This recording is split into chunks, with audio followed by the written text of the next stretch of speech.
Hello everyone. आज हम पढ़ने वाले हैं क्लास 9th के लिए विज्ञान की त्रैमासिक के कुछ इम्पॉर्टेंट क्वेश्चन। जैसा कि आप जानते हैं 15 तारीख को हमारा त्रैमासिक का कक्षा 9वीं का विज्ञान का पेपर है।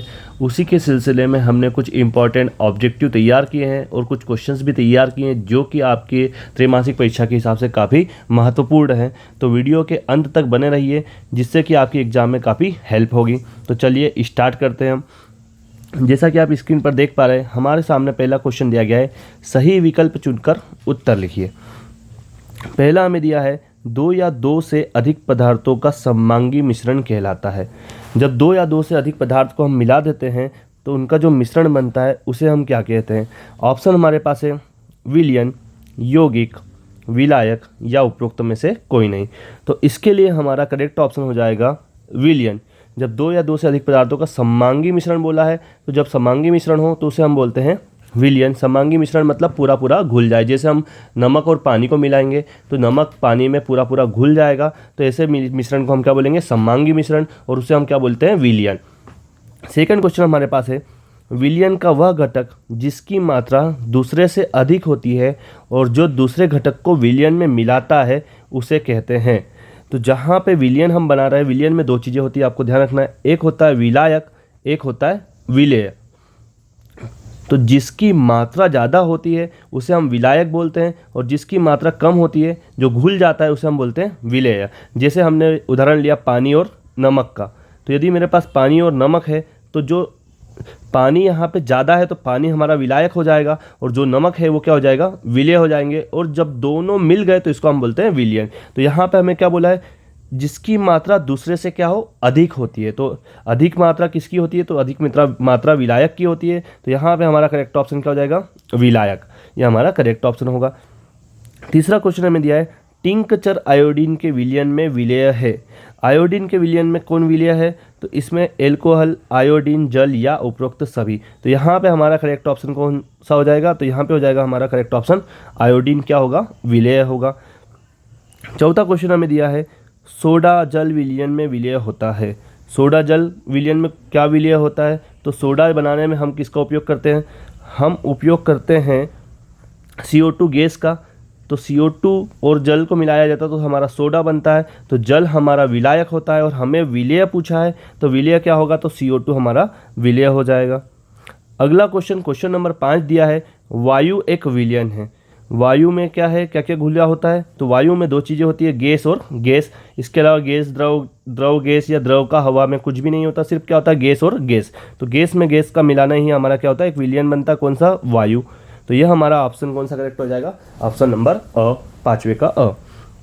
तो ये कुछ हमारे उदाहरण थे।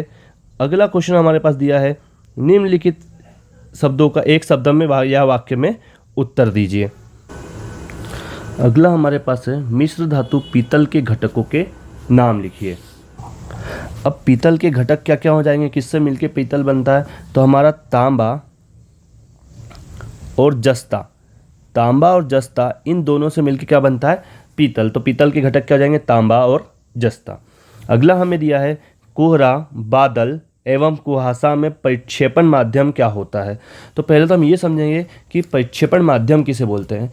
तो हमारे कोई भी विलायक के कण है वो किस अवस्था में है उसे हम बोलते हैं परिक्षेपण माध्यम। तो अब जो भी रहता है हमारा कोहरा, बादल, कुहासा, ये सब किस अवस्था में होते हैं, तो ये सब गैस अवस्था में होते हैं। तो हम बोल सकते हैं कि इसका परिक्षेपण माध्यम क्या है, तो इसका परिक्षेपण माध्यम क्या है, गैस। तो ये हमारा क्वेश्चन नंबर 2 का आंसर है। थर्ड हमें दिया है शेविंग क्रीम में परिक्षेपण माध्यम क्या होता है। वापस हमें शेविंग क्रीम, तो शेविंग क्रीम हमारा द्रव की अवस्था में होता है तो इसको हम बोल देंगे, इसका आंसर क्या हो जाएगा, द्रव। अगला हमें दिया है दूध एवं फेस क्रीम में परिक्षिप्त अवस्था क्या होती है। अब यहाँ पे परिक्षिप्त अवस्था हमारे से पूछिए, एक होता है हमारा परिक्षेपण माध्यम, दूसरा होता है परिक्षिप्त अवस्था। तो यहाँ पे हम यदि बात करें विलेय के कणों की अवस्था बोले तो विलेय के कण किस अवस्था में है उसको हम बोलते हैं परिक्षिप्त अवस्था। तो यदि हमारे से पूछा जाए दूध एवं फेस क्रीम तो ये परिक्षिप्त अवस्था किस में होती है, तो ये किस में होता है, द्रव में होता है। तो इसका करेक्ट आंसर क्या हो जाएगा, द्रव। जेली एवं पनीर में परिक्षिप्त अवस्था, अब हमारे से परिक्षिप्त अवस्था पूछा है तो इसका आ जाएगा द्रव। परंतु यदि हमारे से यहाँ पे ये पूछता परिक्षेपण माध्यम, तो इसका परिक्षेपण माध्यम क्या हो जाता है, तो ये ठोस अवस्था में होते हैं, तो इसलिए इसको हम क्या बोलते हैं, ठोस। परंतु जब इसको हम घोलते हैं तो इसको हमको किस में करना पड़ता है, द्रव अवस्था में, तो ही हम इसको परिक्षिप्त अवस्था में बोल पाएंगे। तो द्रव अवस्था में परिक्षिप्त अवस्था, और यदि वो ठोस अवस्था में है तो हम बोलेंगे परिक्षेपण माध्यम। तो ये थे हमारे प्रश्न नंबर 2 के सारे एक वाक्य में उत्तर। अगला क्वेश्चन आता है रिक्त स्थानों की पूर्ति कीजिए। यहाँ पे हमें दिया गया है फोम, रबर एवं स्पंज में परिक्षेपण माध्यम। अब यहाँ पे माध्यम परिक्षेपण माध्यम की बात करिए, मतलब विलायक के कणों की बात करिए, तो विलायक के कणों की बात की है तो ये किस में हो जाएगा, तो ये हो जाएगा हमारा ठोस अवस्था में, तो यहाँ लिख देंगे हम ठोस होता है। अगला हमारे से पूछा है मिल्क ऑफ मैग्नीशिया में परिक्षेपण माध्यम। यहाँ पे मिल्क ऑफ मैग्नीशिया में परिक्षेपण माध्यम, तो इसमें हमारा परिक्षेपण माध्यम होता है द्रव, तो ये हमारा हो जाएगा द्रव होता है। तीसरा है, काफ़ी इंपॉर्टेंट क्वेश्चन है, टिंडल प्रभाव खाली स्थान विलयन द्वारा प्रदर्शित गुण है। किसके, कौन से विलयन के द्वारा, तो कोलाइड विलयन द्वारा। ये आपको ध्यान रखना है, ये काफ़ी इंपॉर्टेंट प्रश्न है परीक्षा की दृष्टि से। इसका आंसर क्या जाएगा, कोलाइड विलयन। अगला क्वेश्चन हमारे पास है, दो घुलनशील द्रवों के मिश्रण को किस विधि से पृथक किया जा सकता है। तो जो दो घुलनशील द्रव है हमारे पास, उसके मिश्रण को हम आसवन विधि द्वारा, ये भी काफ़ी इंपॉर्टेंट क्वेश्चन है, ये भी क्वेश्चन आपको दिख सकता है पेपर में। तो यहाँ पे हमारा करेक्ट आंसर क्या हो जाएगा, आसवन विधि द्वारा पृथक किया जा सकता है दो घुलनशील द्रवों के मिश्रण को। अगला क्वेश्चन नंबर 5 हमको दिया है, डाई के घटक रंगों को किस विधि से पृथक किया जा सकता है। तो जो डाई होती है हमारी, कि उनके रंगों को किस विधि द्वारा पृथक करते हैं, तो हम उसको करते हैं क्रोमेटोग्राफी। ये आपको ध्यान रखना है, क्रोमेटोग्राफी विधि। अगला क्वेश्चन हमारे पास है, सही विकल्प चुनकर उत्तर लिखिए। अब यहाँ पे हमें दिया है 2 या 2 से अधिक परमाणुओं का समूह कहलाता है। तो 2 या 2 से अधिक परमाणुओं को मिला जाता है तो वो क्या बन जाता है, वो बन जाते हैं हमारे अणु। तो इसका करेक्ट ऑप्शन क्या हो जाएगा, अणु हमारा करेक्ट ऑप्शन होगा। अगला क्वेश्चन हमारे पास है, निम्नलिखित में से किन तत्वों की परमाणुकता 2 होती है। कौन से तत्वों की परमाणुकता क्या होती है, 2 होती है। तो ये आपको ध्यान रखना है, ऑक्सीजन एवं हाइड्रोजन, इनकी परमाणुकता क्या हो जाएगी, 2 हो जाएगी। तो ये हमारा करेक्ट ऑप्शन हो जाएगा। तीसरा क्वेश्चन हमें दिया है, मैग्नीशियम क्लोराइड का सूत्र होता है। मैग्नीशियम क्लोराइड का क्या सूत्र होगा, तो देखो यहाँ पे आप देखोगे MgCl2, तो ये हमारा करेक्ट ऑप्शन हो जाएगा MgCl2 मैग्नीशियम क्लोराइड। अगला क्वेश्चन हमें दिया है, अमोनियम सल्फेट का सूत्र होता है। तो अमोनियम सल्फेट का सूत्र याद रखना है आपको, NH4 ये हमारा अमोनियम सल्फेट का सूत्र होगा। अगला क्वेश्चन हमें दिया है, सोडियम नाइट्रेट का सूत्र। तो ये सारे सूत्र आपको याद करके जाना है, ये काफ़ी इंपॉर्टेंट है। सोडियम नाइट्रेट NaNO3, ये हमारा करेक्ट ऑप्शन होगा, और ये काफ़ी इंपॉर्टेंट है, कई बार ये पूछा गया क्वेश्चन है। आगे हमें दिया है, रिक्त स्थानों की पूर्ति कीजिए। तो पहला हमें विलयन 1, हमने ऊपर भी देखा था, विलयन को हम कौन सा मिश्रण बोलते हैं, तो विलयन को हम बोलते हैं सममांगी मिश्रण। तो हमारा करेक्ट आंसर क्या हो जाएगा इसमें, सममांगी मिश्रण, ये हमारा करेक्ट आंसर होगा। दूसरा रिक्त स्थान हमें दिया है, 2 या 2 से अधिक मिश्रणीय द्रवों में 25 के से कम अंतर है, उनके मिश्रण को रिक्त स्थान विधि द्वारा पृथक किया जाता है। अभी हमने देखा 2 या 2 से अधिक मिश्रणीय द्रवों को किसके विधि द्वारा, तो आसवन विधि द्वारा। तो यहाँ पे हमारा करेक्ट आंसर हो जाएगा प्रभाजी आसवन द्वारा पृथक किया जाता है, अलग किया जा सकता है। अगला क्वेश्चन हमारे पास है, बर्फ, जल तथा जलवाष्प के गुण समान होते हैं। अब आप देखोगे तो बर्फ भी जल से ही बनी है, जलवाष्प भी जल से ही बना है, तो इनके कौन से गुण समान होंगे, तो इनके रासायनिक गुण समान होंगे, भौतिक गुण अलग अलग होंगे। क्योंकि बर्फ हमारी ठोस अवस्था में है, जल हमारा द्रव है, और जलवाष्प हमारी गैस अवस्था में है, तो इसलिए हम भौतिक गुण तो अलग अलग होंगे, परंतु जो रासायनिक गुण है वो क्या हो जाएंगे, समान हो जाएंगे। तो हमारा करेक्ट ऑप्शन क्या हो जाएगा, रासायनिक गुण। अगला क्वेश्चन हमारे पास आ रहा है, कोलाइडी विलयन द्वारा प्रकाश की किरणों का फैलना। तो इसको हम क्या बोलते हैं, इसको हम बोलते हैं टिंडल प्रभाव। ये काफ़ी इंपॉर्टेंट क्वेश्चन है, मैंने ऊपर भी आपको बताया था, टिंडल प्रभाव के क्वेश्चंस कई बार एग्जाम में पूछे गए हैं। तो आपको ध्यान रखना है कि कोलाइडी विलयन द्वारा प्रकाश की किरणों का फैलना क्या कहलाता है, टिंडल प्रभाव। अगला हमें दिया है, पुष्प की पंखुड़ियों के निचोड़ से रंजक को पृथक करने में विधि प्रयुक्त होती है। तो जो हमारे फूल होते हैं उनकी पंखुड़ियों को निचोड़ के हम क्या निकालते हैं, रंजक अलग करेंगे। तो कौन सी विधि द्वारा करेंगे, तो हम इसको भी किससे करेंगे, आसवन विधि द्वारा। तो आपको ये ध्यान रखना है कि आसवन विधि द्वारा हम पुष्प से क्या अलग करते हैं, पुष्प की पंखुड़ियों से रंजक अलग करते हैं, किस विधि द्वारा, आसवन विधि द्वारा। अगला है हमें आसुत जल। आसुत जल मतलब शुद्ध जल किस विधि से प्राप्त किया जा सकता है, तो शुद्ध जल भी हम किससे करेंगे, आसवन से। एक ही प्रकार के कणों से बनने वाले पदार्थ, जब एक ही पदार्थ में सारे कण एक जैसे हैं तो उसको हम बोलते हैं कौन सा पदार्थ, तो उसको बोलेंगे हम शुद्ध पदार्थ कहलाते हैं। अगला क्वेश्चन हमें दिया है विलयन के इकाई आयतन में उपस्थित विलय की मात्रा, विलयन की तुलना में हमारे विलय की मात्रा कितनी है उसको हम बोलते हैं उसकी सांद्रता। विलयन की तुलना में हमारे विलय की मात्रा को हम क्या बोलेंगे, सांद्रता कहलाती है। अगला हमें दिया है एक ही प्रकार के परमाणुओं से बने पदार्थ। अब यहाँ पे आपको ध्यान रखना है, यहाँ पे एक ही प्रकार के कण हैं और यहाँ पे क्या पूछा, एक ही प्रकार के परमाणुओं से बने, तो एक ही प्रकार के परमाणुओं से बने पदार्थ क्या कहलाते हैं, तो वो तत्व कहलाते हैं। तो ये हमारा करेक्ट ऑप्शन क्या हो जाएगा, तत्व। और लास्ट हमें दिया है दूध एक विलयन है। कौन सा विलयन है, तो दूध एक कोलाइडी विलयन है। ये भी काफ़ी इंपॉर्टेंट प्रश्न बनता है आपका त्रैमासिक परीक्षा के हिसाब से कि दूध कौन सा विलयन है, तो एक कोलाइडी विलयन है। अगला हमारे पास आ रहे हैं सही विकल्प। पहला हमें दिया है कोशिका की खोज किसने की, तो किस वैज्ञानिक ने की, तो रॉबर्ट हुक ने कोशिका की खोज की थी। ये काफ़ी इंपॉर्टेंट क्वेश्चन बनता है, तो आपको ध्यान रखना है किसने की है, रॉबर्ट हुक ने। दूसरा क्वेश्चन हमें दिया है कोशिका का आत्महत्या का थैला किसे कहते हैं, तो ऑप्शन में है माइटोकॉन्ड्रिया, केंद्रक, लाइसोसोम और राइबोसोम। तो आपको ध्यान रखना है कि आत्महत्या का थैला लाइसोसोम को कहा जाता है, क्योंकि ये अपनी कोशिकाओं को खा जाता है, मार के खा जाता है, इसलिए इसको हम क्या बोलते हैं, आत्महत्या का थैला। अगला क्वेश्चन हमें दिया है सूक्ष्म जीवों को देखने के लिए किस का उपयोग किया जाने वाला उपकरण है, तो यहाँ पे दर्पण है, लेंस है, दूरबीन है और सूक्ष्मदर्शी है।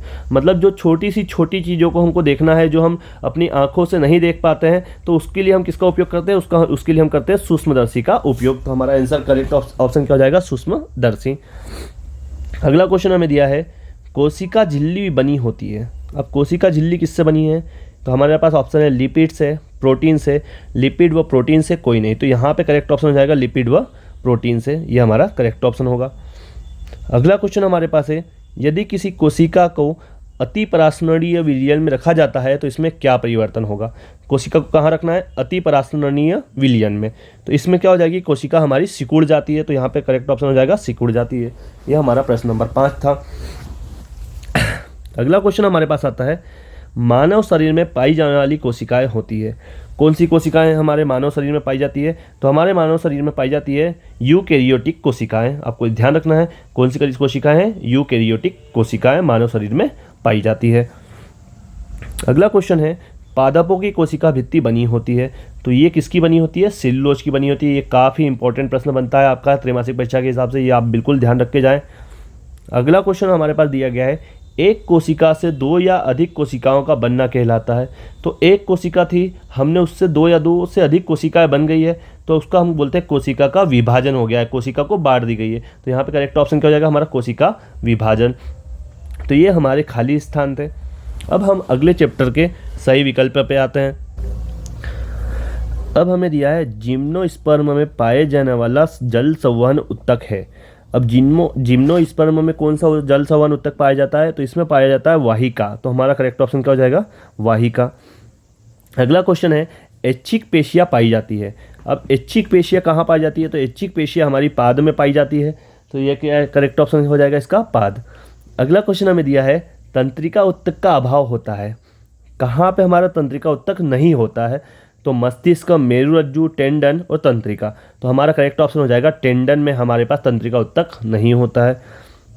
अगला क्वेश्चन है हमारे पास नारियल का रेशे युक्त छिलका बना होता है। अब जो नारियल का रेशे युक्त छिलका होता है वो किसका बना होता है, तो ये बना होता है स्क्लेरेनकाइमा का, स्क्लेरेनकाइमा, ये आपका करेक्ट ऑप्शन हो जाएगा। अगला हमारे पास क्वेश्चन आता है रक्त का आधात्री भाग कहलाता है। तो रक्त का आधात्री भाग हम बोलते हैं प्लाज्मा को, तो ये हमारा करेक्ट ऑप्शन हो जाएगा इसका प्लाज्मा। अब अगला क्वेश्चन हमारे पास सही जोड़ी है, तो हमने इसको पहले से ही मिला के दी है, आपको कुछ मिलाने की ज़रूरत नहीं है। जैसे माइटोकॉन्ड्रिया, तो माइटोकॉन्ड्रिया का आ जाएगा हमारा ऊर्जा ग्रह। बिजली घर भी हम किसको बोलते हैं, माइटोकॉन्ड्रिया को। ऊर्जा ग्रह भी किसे बोला जाता है, माइटोकॉन्ड्रिया को। राइबोसोम का आता है प्रोटीन निर्माण। लाइसोसोम को अभी मैंने ऊपर आपको बताया आत्महत्या की थैली, क्योंकि ये अपनी कोशिकाओं को खुद खा जाता है। गोल्जी बॉडी लाइसोसोम का निर्माण करती है। और लास्ट हमारे पास है क्लोरोप्लास्ट। तो क्लोरोप्लास्ट से होता है प्रकाश संश्लेषण। तो ये हमारी सही जोड़ी मिली हुई है, मैंने आपको जमा के दी है, आपको ये ध्यान रखना है। अगले क्वेश्चन हमारे पास आते हैं कोशिका की खोज किसने की। तो तो हम जानते हैं कि हमने पहले भी देखा है कोशिका की खोज कहाँ से हुई है, तो कोशिका की खोज रॉबर्ट हुक ने की है। अगला क्वेश्चन हमें दिया है पादप कोशिका की कोशिका भित्ति बनी होती है, तो ये सेल्यूलोज की बनी होती है। कोशिका में होने वाली जैविक क्रियाओं का नियंत्रण किसके द्वारा होता है, तो ये काफ़ी इंपॉर्टेंट क्वेश्चन है आपका त्रैमासिक परीक्षा के हिसाब से कि जो भी जैविक क्रियाएं होती है वो किसके द्वारा नियंत्रण होती है, तो वो केंद्रक के द्वारा नियंत्रण होती है। कोशिका का पावर हाउस क्या कहलाता है, तो माइटोकॉन्ड्रिया को हम बोलते हैं कोशिका का पावर हाउस, ये हमारा करेक्ट ऑप्शन होगा। अगला हमें दिया है मानव शरीर की सबसे बड़ी कोशिका, ये भी ध्यान रखना है, तंत्रिका कोशिका को मानव शरीर की सबसे बड़ी कोशिका कहा जाता है। अगला क्वेश्चन हमारे पास आता है गुणसूत्र इनसे बने होते हैं, गुणसूत्र किससे बने होते हैं, तो डीएनए और प्रोटीन। ये जो भी प्रश्न है ये काफ़ी इंपॉर्टेंट प्रश्न है आपका त्रैमासिक के हिसाब से, तो आप बिल्कुल इनको अंत तक पढ़ के जाए, वीडियो के अंत तक देखें, क्योंकि कहाँ से प्रश्न बन जाए कुछ बोल नहीं सकते, तो ये ध्यान रखिए कि ये सारे हमने इंपॉर्टेंट प्रश्न इसमें कवर किए हैं। अगला हमारे पास आता है क्वेश्चन कोशिका अंग जिसे आत्महत्या की थैली कहते हैं, हम 3-4 बार रिपीट कर चुके हैं, तो आप ये समझ सकते हैं कितना इंपॉर्टेंट होगा लाइसोसोम। अगला क्वेश्चन हमारे पास है जीवों का हृदय किस उत्तक का बना होता है, तो ये पेशीय उत्तक का बना होता है, या इसका एक और नाम आप बोल सकते हैं कार्डिक उत्तक। तो जीवों का हृदय कार्डिक उत्तक या पेशीय उत्तक का बना होता है। उत्तक जो मनुष्य में पेशियों को अस्थियों से जोड़ता है उसे हम बोलते हैं टेंडन या कंडरा, तो आप टेंडन ध्यान रखेंगे, ज़्यादा सही आपको लगेगा, टेंडन आपका करेक्ट आंसर होगा। अब आते हैं हम थोड़े बहुत हमने क्वेश्चन आंसर निकाले हैं जो काफ़ी इंपॉर्टेंट है, जो आने वाले हैं हमारी परीक्षा में, हम देख लेते हैं उन्हें। पहला हमने निकाला है धातु एवं अधातु में अंतर, ये काफ़ी इंपॉर्टेंट प्रश्न है, कई बार परीक्षा में देखा जा चुका है, और ऐसा नहीं है कि सिर्फ त्रैमासिक के हिसाब से या आपका अर्धवार्षिक या वार्षिक के हिसाब से भी काफ़ी इंपॉर्टेंट प्रश्न बनता है। तो अब धातु और अधातु में क्या अंतर होता है, तो पहला आप बताएंगे धातुएं क्या होती है, क्षारीय ऑक्साइड बनाती है, जब ये किसी से भी क्रिया करती है तो क्या बनाएगी, ये क्षारीय ऑक्साइड बनाएगी जिसमें से कुछ क्षार बनाते हैं, और अधातुएं क्या बनाती है, तो ये अम्लीय अथवा उदासीन ऑक्साइड, आपको ध्यान रखना है, धातुएं क्षारीय ऑक्साइड और जो अधातुएं होती है वो क्या बनाती है, अम्लीय या उदासीन ऑक्साइड बनाती है। तो ये ऑक्सीजन से क्रिया करके क्षारीय ऑक्साइड और ये ऑक्सीजन से क्रिया करके अम्लीय अथवा उदासीन ऑक्साइड। दूसरा हमें दिया है धातुएं जो होती है विद्युत की सुचालक होती है, जबकि अधातुएं क्या होती है, विद्युत की कुचालक। सिर्फ एक अधातु ऐसी है जो विद्युत की सुचालक होती है, अपवाद आपको दिया है ग्रेफाइट या कार्बन का अपरूप जो होता है ग्रेफाइट, वो क्या होता है, सुचालक होता है। अगला क्वेश्चन हमें दिया है धातु की अवस्था ठोस होती है, धातु किस अवस्था में होती है, ठोस अवस्था में होती है, जबकि अधातु किस में होती है, तो अधातु आपका ठोस द्रव गैस तीनों अवस्था में हो सकती है। अगला है हमारे पास धातुएं अम्लों से अभिक्रिया करके हाइड्रोजन गैस पुनः स्थापित करती, जबकि अधातुएं अम्लों से क्रिया करके हाइड्रोजन गैस को क्या कर देती है, बाहर निकाल देती है। तो यहाँ पे हम क्या कर सकते हैं, धातुएं अम्लों से अभिक्रिया करके हाइड्रोजन गैस पुनः क्या करती है, स्थापित करती है। तो ये थे हमारे 4 अंतर किसमें, धातु और अधातु में। अगला प्रश्न आ रहा है हमारे पास दूरी व विस्थापन में अंतर, तो दूरी किसे कहते हैं और विस्थापन किसे कहते हैं, पहले हम उसको समझ लेते हैं। तो जैसे कि मेरे को यहाँ से जाना है, ये मेरा घर है, यहाँ से मुझे यहाँ जाना है ए से लेके बी तक, इसका यहाँ से यहाँ तक 5 किलोमीटर मान लेता हूँ। अब कोई यहाँ से स्टार्ट करता है, वो पहले यहाँ जाएगा, फिर यहाँ जाएगा, फिर इधर जाएगा और फिर ऐसा करके जा रहा है और यहाँ पहुँचता है, तो उसने 3, 2, 4 और 6 ऐसी दूरी चली, तो ये टोटल 3, 2, 5, 4, 9 और 6, 15। तो यदि हमने बोला वो 15 मीटर चला तो ये उसकी वास्तविक लंबाई है, उसकी कुल लंबाई है 15 मीटर, तो इसको हम बोलेंगे दूरी, परंतु इसको हम विस्थापन नहीं बोल सकते। विस्थापन क्या होगा, प्रथम बिंदु कहाँ था, अंतिम बिंदु कहाँ है, इन दोनों के बिंदुओं के बीच की न्यूनतम दूरी को ही हम बोलते हैं विस्थापन। तो ये कितना होगा, तो ये होगा सिर्फ हमारा कितना, 5 मीटर, जबकि हमारी जो दूरी थी वो कितनी है, 15 मीटर है। तो पहला अंतर आप यही बोलेंगे कि वस्तु द्वारा चले गए मार्ग की लंबाई हमारी क्या कहलाती है, दूरी कहलाती है, जबकि वस्तु की आरंभिक एवं अंतिम स्थिति के बीच न्यूनतम दूरी को हम बोलते हैं विस्थापन। तो ये हमारा पहला अंतर हो गया। दूसरा, इसका मान सदैव क्या होता है, धनात्मक होता है, दूरी हमेशा क्या होगी, धनात्मक होगी, 5, 10, 20, 25 कुछ भी हो सकती है। जबकि विस्थापन क्या होता है, ये धनात्मक भी हो सकता है, ऋणात्मक हो सकता है, या क्या हो सकता है, शून्य, ये तीनों हो सकता है हमारा विस्थापन। तीसरा अंतर है, यह एक अदिश राशि है। अदिश राशि मतलब जिसमें हमको दिशा की आवश्यकता नहीं होती, सिर्फ परिमाण की आवश्यकता होती है, जबकि विस्थापन जो है वो क्या है, एक सदिश राशि है जिसमें हमको परिमाण के साथ साथ दिशा की आवश्यकता भी होती है। चौथा क्वेश्चन है, चौथा अंतर हमारे पास है दूरी का विस्थापन के बराबर या अधिक होता है। दूरी का जो परिमाण होता है वो विस्थापन के बराबर या उससे अधिक होता है। और यदि हम इसका उल्टा देखें तो विस्थापन का मान दूरी से कम या उसके बराबर। तो दोनों बराबर तो हो सकते हैं, परंतु जो दूरी है वो हमेशा बराबर या उससे अधिक होगी, जबकि विस्थापन दूरी के बराबर हो सकता है या उससे हमेशा क्या होगा, कम होगा। तो ये हमारे 4 अंतर थे दूरी और विस्थापन में। ये भी काफ़ी महत्वपूर्ण है आपके लिए, ये बिल्कुल आप पढ़ के जाएंगे। अगला क्वेश्चन है हमारे पास न्यूरॉन का स्वच्छ नामांकित चित्र। तो यह आपको मैंने यहाँ पे चित्र बना के दे दिया है। आपको केंद्रक, डेंड्रॉइड, कोशिकाएं, तंत्रिका कक्ष, ये सारे नाम आपको यहाँ पे दिख रहे हैं। तो ये नाम के सहित आपको डायग्राम करके जाना है, चित्र आपको करके जाना है। ये भी काफ़ी इंपॉर्टेंट बनता है। अगला प्रश्न हमारे पास है, बहुकोशिकीय जीवों में उत्तक की क्या भूमिका है। जिन जीवों में बहुकोशिका मतलब एक से ज़्यादा कोशिकाएं हैं, उसमें उत्तक क्या भूमिका निभाता है, हमें ये पूछा गया है। तो बहुकोशिकीय जीवों में लाखों कोशिकाएं होती है, ये हमको पता है, जो परस्पर मिलकर उत्तकों का निर्माण करती है, विशेष कार्यों को संपन्न कराती है। मनुष्य तथा पशु पक्षियों में पेशीय उत्तकों के द्वारा चलन व गति होती है। मतलब जो हमारे उत्तक होंगे उसके कारण ही हम चल पाते हैं या गति कर पाते हैं। तो तंत्रिका उत्तक संवेगों का वहन करती है, जो रक्त, ऑक्सीजन, भोजन, हार्मोन्स तथा अपशिष्ट पदार्थों का वहन करता है। पौधों में जल तथा भोजन का परिवहन उत्तकों द्वारा होता है, और पौधों में तथा जंतुओं में दृढ़ता उत्तकों के कारण ही होती है। जंतु में कंकाल का निर्माण उत्तकों के माध्यम से ही होता है। तो यहाँ पे हम बोल सकते हैं कि उत्तक सारे काम कर रहे हैं। भोजन, हार्मोन्स तथा अपशिष्ट पदार्थों का वहन भी कौन कर रहे हैं, उत्तक कर रहे हैं। या फिर हम बोल सकते हैं कि जंतुओं में जो कंकाल निर्माण होता है वो भी किसके द्वारा होता है, उत्तकों के माध्यम से होता है। पौधों में भी उत्तकों का ही परिवहन, उत्तकों के द्वारा ही भोजन का परिवहन होता है। तो ये सारे काम किसके, उत्तक के काम है बहुकोशिकीय जीवों में। अगला क्वेश्चन हमारे पास है, गति का प्रथम नियम लिखिए।